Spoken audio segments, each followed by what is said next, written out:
찾으신 줄 믿고 제가 봉독해 올리겠습니다. 첫째 달 10일에 백성이 요단에서 올라와 여리고 동쪽 경계 길갈에 진침해 여호수아가 요단에서 가져온 그 12돌을 길갈에 세우고 이스라엘 자손들에게 말하여 이르되 후일에 너희의 자손들이 그들의 아버지에게 묻기를 이 돌들은 무슨 뜻이니까 하거든 너희는 너희의 자손들에게 알게 하여 이르기를 이스라엘이 마른 땅을 밟고 이 요단을 건넜음이라. 너희 하나님 여호와께서 요단물을 너희 앞에서 마르게 하사 너희를 건너게 하신 것이 너희의 하나님 여호와께서 우리 앞에 홍해를 말리시고 우리를 건너게 하심과 같았나니 이는 땅의 모든 백성에게 여호와의 손이 강하신 것을 알게 하며 너희가 너희의 하나님 여호와를 항상 경외하게 하려 하심이라 하라. 아멘. 지루하던 엿장마가 이제 거의 끝이 난 것 같습니다. 이제 하나님께서 더 풍성히 열매 맺게 하시려고 낮에는 덥고 아침 저녁으로는 선선하고 좋은 일기 주신 것 하나님의 그 크신 사랑과 은혜인 줄 믿습니다. 오늘도 이 은혜를 사모하면서 우리 예배드리는 모두에게 하나님께서 늘 풍성히 은혜 베풀어 주실 줄 믿고 우리 앞뒤자으로 인사합니다. 사랑합니다. 축복합니다. 우리 사랑합니다.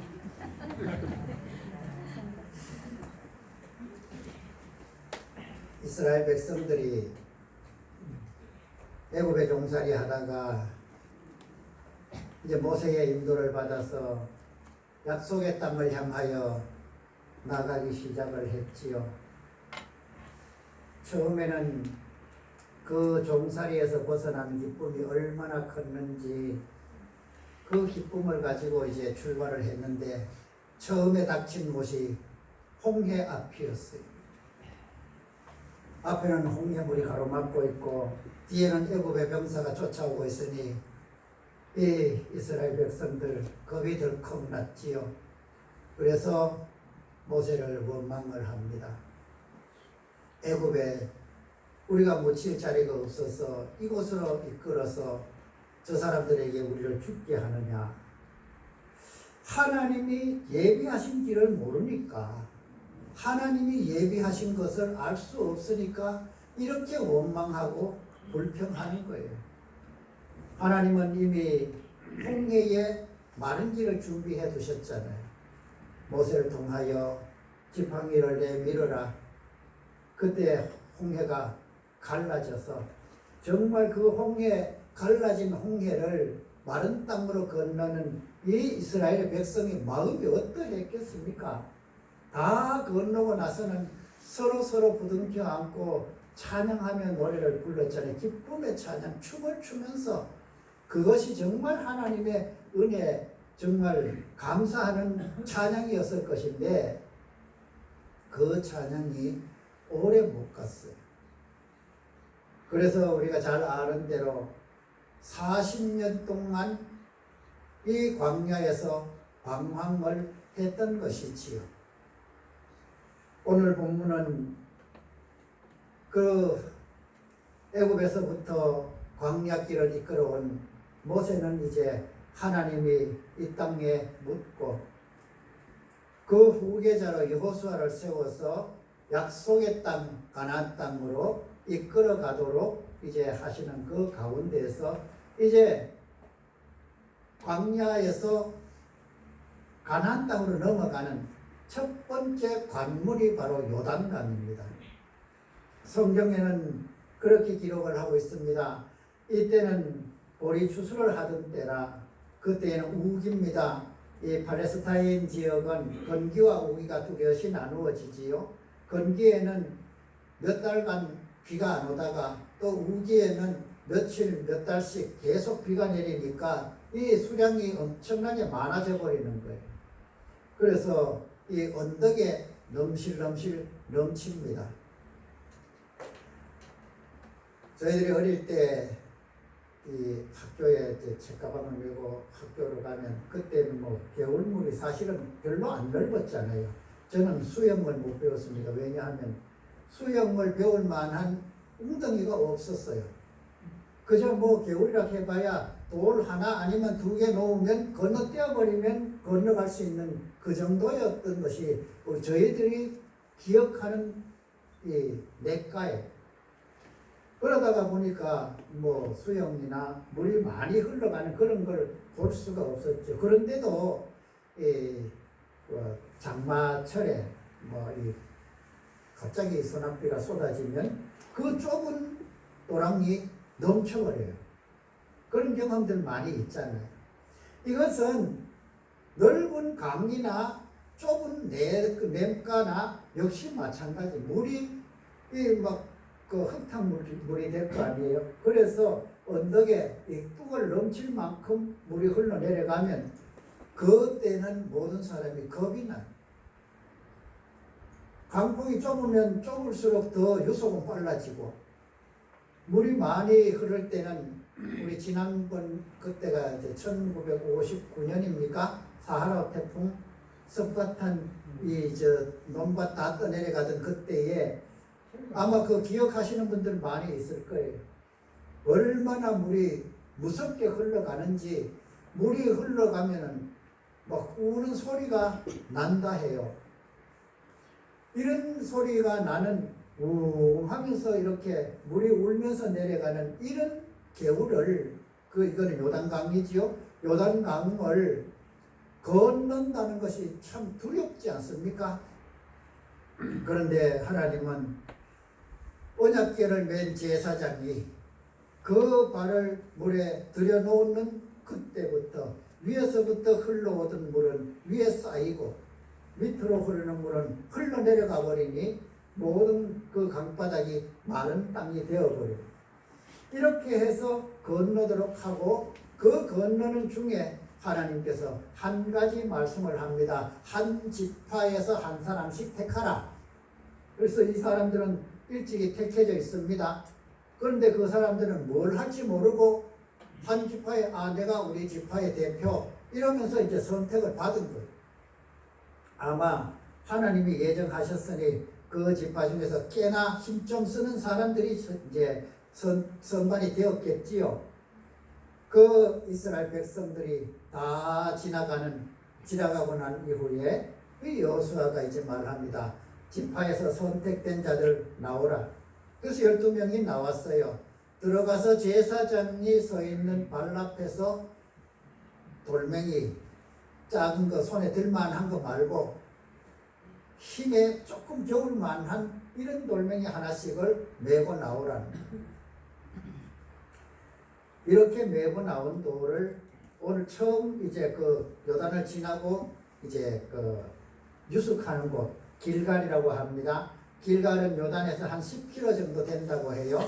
이 10km를 가서 거기에서 이제 하룻밤을 자는데 거기에 돌을 세웁니다. 성경에 보면은 요단강 중앙에 그 제사장이 서 있던 발 앞에도 그와 같은 12개의 돌을 세우고 길갈에도 12돌의 그 돌무더기를 세웁니다. 이것을 길갈의 기념비라고 하지요. 오늘 여호수아가 오늘 본문에서 하는 이야기가 그렇습니다. 그것을 세운 사람들은 알아요. 이 돌이 어디서 나왔는지 왜 세웠는지를 알지요. 하나님께서 요단강을 마른 땅으로 건너게 했기 때문에 그것을 감사하는 마음으로 그것을 기념하기 위하여 여기에 길을 세웠다는 것이죠. 그런데 시간이 지나버리면 다 잊어버리잖아요. 홍해를 마른 땅으로 건넌 경험이 있는 사람은 여호수아와 갈렙밖에 없습니다. 지금 요단을 건너온 사람들은 홍해를 마른 땅으로 건넜다 하는 것은 이야기로 들었을 뿐이지 그것을 눈으로 본 사람들이 아니에요. 나중에 태어날 후손들도 역시 마찬가지지요. 홍해를 마른 땅으로 건넜고 요단을 그렇게 건넜다고 이야기는 들었으나 그것을 보지를 못했단 말이죠. 이런 백성들이 그 돌무더기를 보면서 희한한 거예요. 왜냐하면 한 20리 밖에 요단강 가운데에도 그와 같은 돌비석이 12개가 턱 서 있고 길갈에도 똑같은 돌비석이 서 있으니까 길갈에만 서 있으면 또 뭐 그러니 할 수가 있는데 두 군데에 이렇게 있는 것을 보면서 뭔가 있다는 것을 이 백성들이 알게 되겠지요. 그래서 조상들에게 그 아버지에게 묻습니다. 이 돌들은 무슨 뜻입니까? 그때 여호수아는 그 이야기를 하는 거예요. 이것은 너희들은 잘 모르지만 우리의 할아버지들, 우리 조상들이 애굽에서 나올 때 홍해를 마른 땅으로 홍해를 갈라서 마른 땅으로 건너게 하신 하나님. 그 하나님이 우리가 요단강 이 약속의 땅으로 건너올 때에도 그 강물을 마르게 하셔서 그 넘치던 강물을 마른 땅으로 건너게 했던 그 역사의 기념이야. 이 이야기를 하라고 합니다. 그렇게 되면 이 이야기를 들은 그 후손들은 본 것처럼 여기지 않겠어요. 그것을 자신이 경험하지는 않았지만 경험한 것처럼 자신이 그 현장에 있는 것과 같은 그런 이제 그 교훈을 받지 않겠습니까? 이것이 길갈에 세운 12돌의 기념비의 의미입니다. 하나님께서 이스라엘 백성들을 홍해를 건널 때 물이 그 언덕에 넘치지 않는 때에 건너게 하실 수 있어요. 건기에 건너면 뭐 발도 안 걷고 건널 수도 있지 않겠습니까? 건기니까 이 왓이라고 해서 바싹 말라버려요. 그러면 풀만 몇 폭이 나고 이런 때에 그냥 건너면 아무 힘들이지 않고 건널 수 있는데 왜 하필이면 이 언덕에 물이 넘실넘실 하던 그런 그것도 물의 수량이 가장 많을 때라고 보아야 되지 않겠어요? 왜 이런 때를 하나님이 택해서 그 요단을 건너게 하셨을까? 그 이유는 굳이 설명 안 드려도 잘 아시겠지만 하나님의 역사하심이고 하나님의 함께하심을 알게 하기 위함, 보게 하기 위함, 또 그것을 두고 믿게 하기 위해서 그렇게 하신 것을 우리는 잘 압니다. 이스라엘 백성들에게 하나님이 그렇게 이 요단을 건너게 하셨고 그것을 기념하여 길갈에 12돌의 그 기념비를 세우는 것을 오늘 우리가 살아가면서 어떻게 교훈을 얻을 것이냐. 우리가 하나님의 은혜 속에 살면서 하나님이 베푸시는 그 은혜를 날마다 경험하면서 살고 있지 않습니까? 날마다 경험하는 은혜여서 어제도 그랬고 오늘도 그럴 것이며 내일도 그럴 거다 이렇게 생각하면서 살면 아무 의미가 없어요. 하나님은 당연히 우리에게 은혜 베풀어 주실 것이고 우리는 그 은혜 받고 살면 돼. 이게 이제 익숙해진 그 삶의 모습들이 아니겠습니까? 그렇다면 그렇게 익숙한 모습 가지고 우리가 후대에 우리 자녀들에게 내게 은혜 베풀어 주신 하나님을 어떻게 설명하고 어떻게 저들의 마음에 심어줄 수 있을까? 이것이 길갈에 세운 12기념비의 참된 의미 아니겠습니까? 우리가 신앙생활 하면서 때로는 많은 어려움도 경험할 수가 있고 때로는 어려운 정말 헤쳐나갈 수 없다고 생각하는 캄캄한 동굴 같은 곳에 갇혔다고 생각하던 그런 때를 만날 수도 있고 정말 이 병원 저 병원 다 다녀도 고칠 수 없다고 하는 그런 질병에 걸릴 때도 있을 수 있습니다. 이런 과정 속에서 하나님의 은혜로 그 동굴 같은 캄캄한 앞뒤 좌우 아래 위도 보이지 않는 이런 형편에서 우리에게 빛을 비추어 주셔서 우리가 소생할 수 있도록 은혜 베풀어 주신 그 하나님을 만난 경험이 있다면 그 경험은 우리가 또 우리 자녀들에게 또 자녀들을 통해서 또 그 후손들에게 살아계신 하나님이 우리에게 베풀어 주신 은혜가 이와 같았다는 것을 전할 수 있지 않겠습니까? 그렇다고 해서 우리가 꼭 어려움을 겪어야 하고 힘든 시간을 지나와야만 하나님이 이런 하나님이라고 우리가 증거할 수 있겠습니까?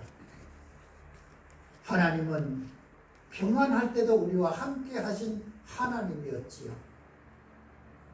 예를 들면은 이웃에 우리 형제들이 그 어려운 가운데 지금은 코로나 시대라 많은 사람들이 코로나로 인하여 어려움을 겪고 있을 때 우리 가족들, 우리 성도들은 하나님이 보호해 주셔서 아무도 코로나로 인해서 힘들지 않았다. 이것 또한 우리가 자녀들에게, 후손들에게 전하고 또 그 후손들에게 교훈할 수 있는 하나님의 인도하심과 하나님이 베풀어 주신 은혜라고 생각하지 아니할 수 없지 않아요. 여러분들이 살아오면서 때로는 정말 힘들어 주저앉고 싶은 그런 시간들이 아마 있었을 거예요. 크고 작은 정도의 차이는 있었으나 정말 하나님 앞에 내어놓고 매달려서 기도했던 그 기도의 제목들이 한두 가지씩은 있었을 것입니다. 그 시간을 지나놓고 보니까 그것이 어떻게 지나올 수 있었는가? 내가 아무리 그것을 벗어나려고 발버둥을 쳐도 어렵고 힘들기만 했었는데 그것을 하나님 앞에 내려놓고 하나님께 맡기고 기도했더니 하나님은 지금 이렇게 회복시켜 주셨다는 것을 우리가 마음에 새기고 그것을 우리 자손, 우리 후손들에게 그것을 전함으로써 나와 함께 하셨던 하나님, 그 하나님이 지금도 이렇게 우리와 함께 하고 있고 너희들에게도 그 은혜로 함께 하고 있다 하는 것을 교훈하는 것이 길갈의 12 기념비라 하겠습니다. 오늘 우리에게도 이 12 기념비 같은 기념비가 하나씩 있어야 할 것이에요. 순풍으로 지나온 길에도 그런 기념비는 있을 수가 있고요. 역풍의 그 어려움을 경험한 사람은 더구나 더 하나님의 은혜가 마음에 새겨지지 않겠습니까? 오늘 우리는 이런 경험들을 가지고 우리가 세상에 살아가면서 어떻게 그러면 이 은혜를 나타내면서 그 은혜를 알지 못하고 잊어버릴 수 있는 우리 후손, 우리 자녀들에게 그것을 알게 하여서 저들로 하나님을 의지하게 할 수 있을까? 이것을 우리는 생각하며 살아야 할 것이에요. 그렇습니다. 우리에게 주시는 하나님의 은혜는 꼭 어려운 가운데 죽다가 살아나야만이 기적이 아니지 않아요? 정말로 큰 기적은 어려움 없이 지금 살아가고 있는 것이 가장 큰 기적 아니겠습니까? 다 죽어가다가 살아나면 물론 그것을 기적이라고 말하고 이웃들도 보면서 기적이라 할 수 있어요. 그러나 우리 가정이 정말 평안한 가운데 든든하고 하나님의 늘 보호하심 속에 이웃들이 보면서 참 너희는 보니까 복되다. 너희 참 믿는 그 믿음이 참말로 하나님이 함께하는 것처럼 보인다. 이런 말을 할 때 그것이 하나님께도 영광이 되며 우리 가정에 얼마나 큰 은혜겠습니까? 그렇습니다. 우리의 기념비는 우리 마음에서부터 세워지고 이 기념비가 우리 자녀, 우리 후손들에게 이어져서 저들로 하나님을 의지하고 하나님을 믿고 살아갈 수 있는 그 은혜를 만들어내는 기념비가 되기를 축복합니다. 기도하겠습니다. 거룩하신 하나님, 요단을 건넜습니다. 요단을 마른 땅으로 건너게 하신 하나님의 그 은혜에 감사하여서 12돌을 길갈에 세우고 그것을 기념비 삼은 것을 오늘 생각해 보았습니다. 우리가 하나님을 믿고 믿음으로 살아가는 모든 삶 속에 우리에게도 이와 같이 하나님이 베풀어 주신 은혜의 기념비들이 다 있을 터인데 그 기념비를 가지고 우리 후손들이 주와 함께하는 삶을 살 수 있도록 훈계하며 교육해 갈 수 있는 우리 믿음이 되게 하여 주옵소서. 예수님의 이름으로 기도드리옵나이다. 아멘. 말씀을 생각하면서 찬송가 384장